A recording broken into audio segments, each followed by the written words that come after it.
Welcome back, to all you who've been following my channel. I'm so happy to have you all that come here, to be listening to my various stories. I am just learning how to adjust the microphone settings. So please have some patience with some of my mistakes along the way in this process. Hitting that like and subscribe button is free, since I am a small channel. I am hoping to grow with all of you along this journey. So let us start with our next story of mystery and mayhem.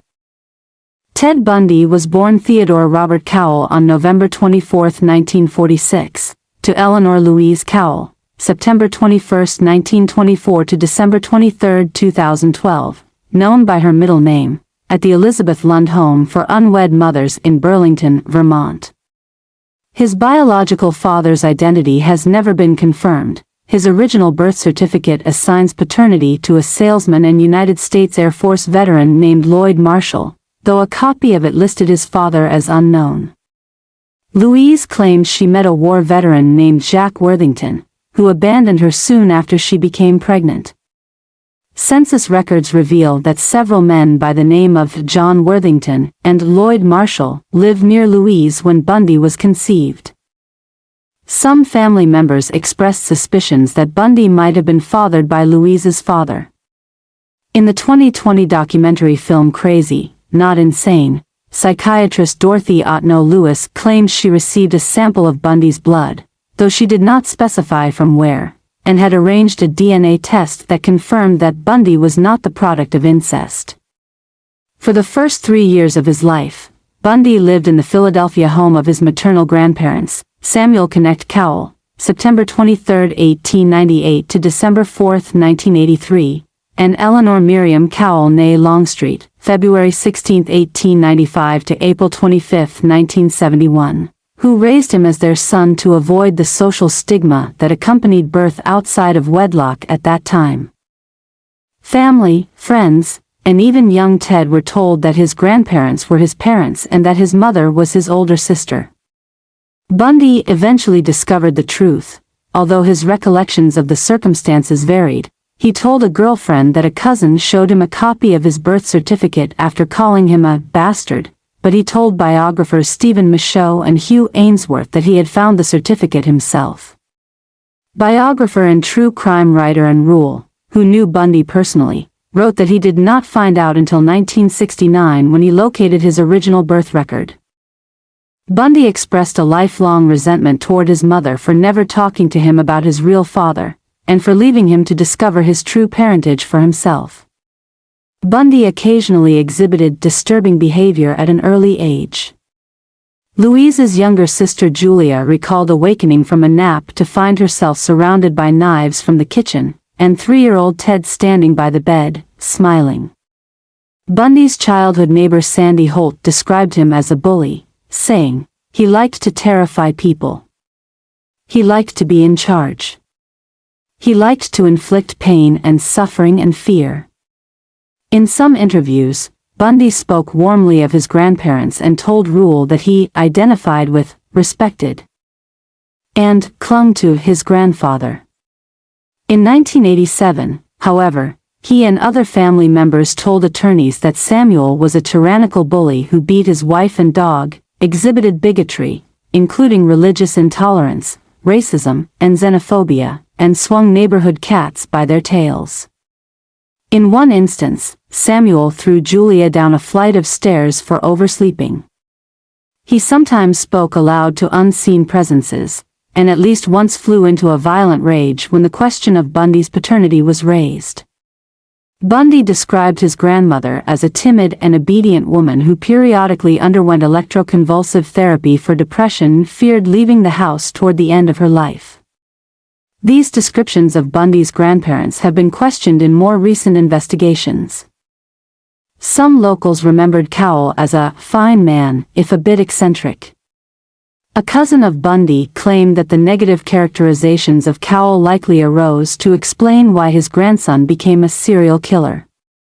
In addition, Louise's sister Audrey stated that their mother could not leave her home because she suffered a stroke due to being overweight and was not mentally ill.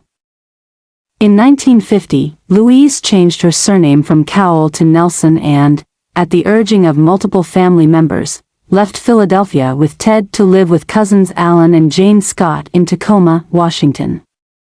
In 1951 she met Johnny Culpepper Bundy, April 23, 1921 to May 17, 2007, a hospital cook, at an adult singles night at Tacoma's First Methodist Church. They married later that year and Johnny formally adopted Ted. Johnny and Louise conceived 4 children together, and though Johnny tried to include his adopted son in camping trips and other family activities, Ted remained distant from him. He would later complain to a girlfriend that Johnny was not his real father, wasn't very bright, and didn't make much money. Bundy varied his recollections of Tacoma in later years. To Michaud and Ainsworth, he described roaming his neighborhood, picking through trashed barrels in search of pictures of naked women, and to the attorney and author Polly Nelson he said that he perused detective magazines, crime novels, and true crime documentaries for stories that involved sexual violence, particularly when the stories were illustrated with pictures of dead or maimed women. In a letter to Rule, however, he asserted that he never, ever read fact detective magazines, and shuddered at the thought that anyone would. He told Michaud that he would consume large quantities of alcohol and canvass the community late at night in search of undraped windows where he could observe women undressing, or whatever else could be seen. Accounts of Bundy's social life also varied. He told journalists Michaud and Ainsworth that he chose to be alone as an adolescent because he was unable to understand interpersonal relationships. He claimed that he had no natural sense of how to develop friendships. "I didn't know what made people want to be friends," Bundy said. "I didn't know what underlay social interactions." Classmates from Woodrow Wilson High School, however, told Rule that Bundy was well known and well liked there, a medium-sized fish in a large pond. Bundy's only significant athletic avocation was downhill skiing, which he pursued enthusiastically with stolen equipment and forged lift tickets. During high school, he was arrested at least twice on suspicion of burglary and motor vehicle theft. When he reached age 18, the details of the incidents were expunged from his record, as is customary in Washington and many other states, after graduating from high school in 1965. Bundy attended the University of Puget Sound, UPS, for 1 year before transferring to the University of Washington, UW, to study Chinese. In 1967, he became romantically involved with a UW classmate, Diane Edwards, identified in Bundy's biographies by several pseudonyms, most commonly Stephanie Brooks. In early 1968, Bundy dropped out of college and worked a series of minimum-wage jobs. He also volunteered at the Seattle office of Nelson Rockefeller's presidential campaign and became Arthur Fletcher's driver and bodyguard during Fletcher's campaign for lieutenant governor of Washington state.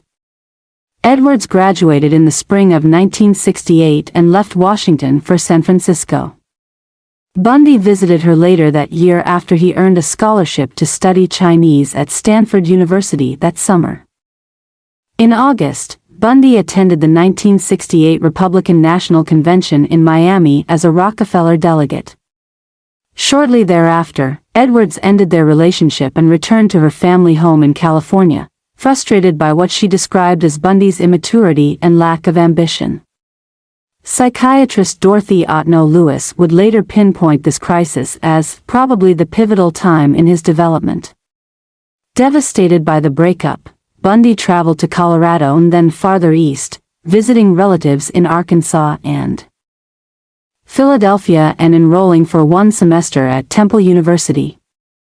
It was also at this time in early 1969, Rule believed, that Bundy visited the Office of Birth Records in Burlington and confirmed his true parentage. Bundy was back in Washington by the fall of 1969 when he met Elizabeth Klopfer, identified in Bundy literature as Meg Anders, Beth Archer, or Liz Kendall, a single mother from Ogden, Utah, who worked as a secretary at the UW School of Medicine. Their tumultuous relationship would continue well past his initial incarceration in Utah in 1976. Bundy became a father figure to Klopfer's daughter Molly, who was 3 years old when he started dating her mother. He remained in her life until she was aged 10 after he had been arrested. As an adult, Molly wrote of incidents beginning at age 7 in which Bundy was abusive or sexually inappropriate with her. Her accounts include Bundy hitting her in the face, knocking her down, putting her at risk of drowning, indecent exposure, and sexual touching disguised as accidents or games. In mid-1970, Bundy, now focused and goal-oriented, re-enrolled at UW, this time as a psychology major. He became an honor student and was well regarded by his professors. In 1971, he took a job at Seattle's Suicide Hotline Crisis Center. There, he met and worked alongside Ann Rule, a former Seattle police officer and aspiring crime writer who would later write one of the definitive Bundy biographies. The stranger beside me, Rule, saw nothing disturbing in Bundy's personality at the time. She described him as kind, solicitous, and empathetic. After graduating from UW in 1972, Bundy joined Governor Daniel J. Evans's re-election campaign. Posing as a college student, he shadowed Evans's opponent, former Governor Albert Rossellini, and recorded his stump speeches for analysis by Evans's team. Evans appointed Bundy to the Seattle Crime Prevention Advisory Committee. After Evans was re-elected, Bundy was hired as an assistant to Ross Davis, chairman of the Washington State Republican Party. Davis thought well of Bundy and described him as smart, aggressive, and a believer in the system. In early 1973, despite mediocre LSAT scores, Bundy was accepted into the law schools of UPS and the University of Utah on the strength of letters of recommendation from Evans, Davis, and several UW psychology professors during a trip to California on Republican Party business in the summer of 1973. Bundy rekindled his relationship with Edwards. She marveled at his transformation into a serious and dedicated professional who was seemingly on the cusp of a significant legal and political career. Bundy continued to date Klopfer as well. Neither woman was aware of the other's existence. In the fall of 1973, he matriculated at UPS Law School and continued courting Edwards, who flew to Seattle several times to stay with him. They discussed marriage, and at one point he introduced her to Davis as his fiancée. In January 1974, Bundy abruptly broke off all contact with Edwards. Her phone calls and letters went unreturned. When she finally reached him by phone a month later, she demanded to know why he had unilaterally ended their relationship without explanation. In a flat, calm voice, he replied, "Diane, I have no idea what you mean," and hung up. She never heard from him again. Bundy later explained, "I just wanted to prove to myself that I could have married her." But Edwards concluded in retrospect that he had deliberately planned the entire courtship and rejection, as vengeance for the breakup she initiated in 1968. By then, Bundy had begun skipping classes at law school. By April he had stopped attending entirely, as young women began to disappear in the Pacific Northwest. Shortly after midnight on January 4, 1974, around the time that he terminated his relationship with Edwards, Bundy entered the basement apartment of 18-year-old Karen Sparks, often identified as Joni Lenz, Mary Adams, and Terry Caldwell in Bundy literature, a dancer and student at UW. After bludgeoning Sparks with a metal rod from her bed frame, he sexually assaulted her with either the same rod or a metal speculum, causing extensive internal injuries. She remained unconscious in the hospital for 10 days, and although she survived, she was left with physical disabilities. In the early morning hours of February 1, Bundy broke into the basement room of Linda and Healy, a UW undergraduate who broadcast morning radio weather reports for skiers. He beat her unconscious, dressed her in blue jeans, a white blouse, and boots, and carried her away. During the first half of 1974, female college students disappeared at the rate of about one per month. On March 12, Donna Gail Manson, a 19-year-old student at the Evergreen State College in Olympia, 60 miles, 95 kilometers, southwest of Seattle, left her dormitory to attend a jazz concert on campus but never arrived. On April 17, Susan Elaine Rancourt disappeared while on her way to her dorm room after an evening advisors meeting at Central Washington State College in Ellensburg, 110 miles, 175 kilometers southeast of Seattle. Two female Central Washington students later came forward to report encounters, one on the night of Rancourt's disappearance. The other 3 nights earlier, with a man wearing a sling, who was asking for help carrying a load of books to his brown or tan Volkswagen Beetle. On May 6, Roberta Kathleen Parks left her dormitory at Oregon State University in Corvallis, 260 miles, 420 kilometers south of Seattle, to have coffee with friends at the Memorial Union, but never arrived. Investigators from Seattle and King County grew increasingly concerned. There was no significant physical evidence, and the missing women had little in common apart from similar appearance: young, attractive, white college students with long hair parted in the middle. On June 1, Brenda Carol Ball, 22, disappeared after leaving the Flame Tavern in Burien, near Seattle-Tacoma International Airport. She was last seen in the parking lot, talking to a brown-haired man with his arm in a sling. In the early hours of June 11, UW student Georgianne Hawkins vanished while walking down a brightly lit alley between her boyfriend's dormitory residence and her sorority house. The next morning, 3 Seattle homicide detectives and a criminalist combed the entire alleyway on their hands and knees, finding nothing. Bundy later told Keppel that he lured Hawkins to his car and knocked her unconscious with a crowbar. After handcuffing her, he drove her to Issaquah, a suburb 20 miles, 30 kilometers, east of Seattle, where he strangled her and spent the entire night with her body.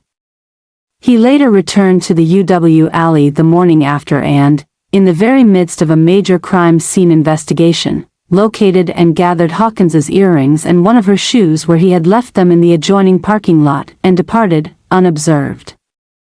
It was a feat so brazen, wrote Keppel, that it astonishes police even today.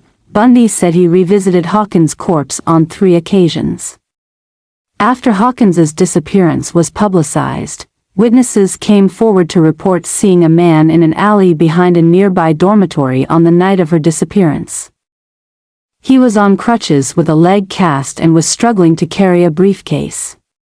One woman recalled that the man asked her to help him carry the case to his car, a light brown Volkswagen Beetle. During this period, Bundy was working in Olympia as the assistant director of the Seattle Crime Prevention Advisory Commission, where he wrote a pamphlet for women on rape prevention. Later, he worked at the Department of Emergency Services, DES, a state government agency involved in the search for missing women.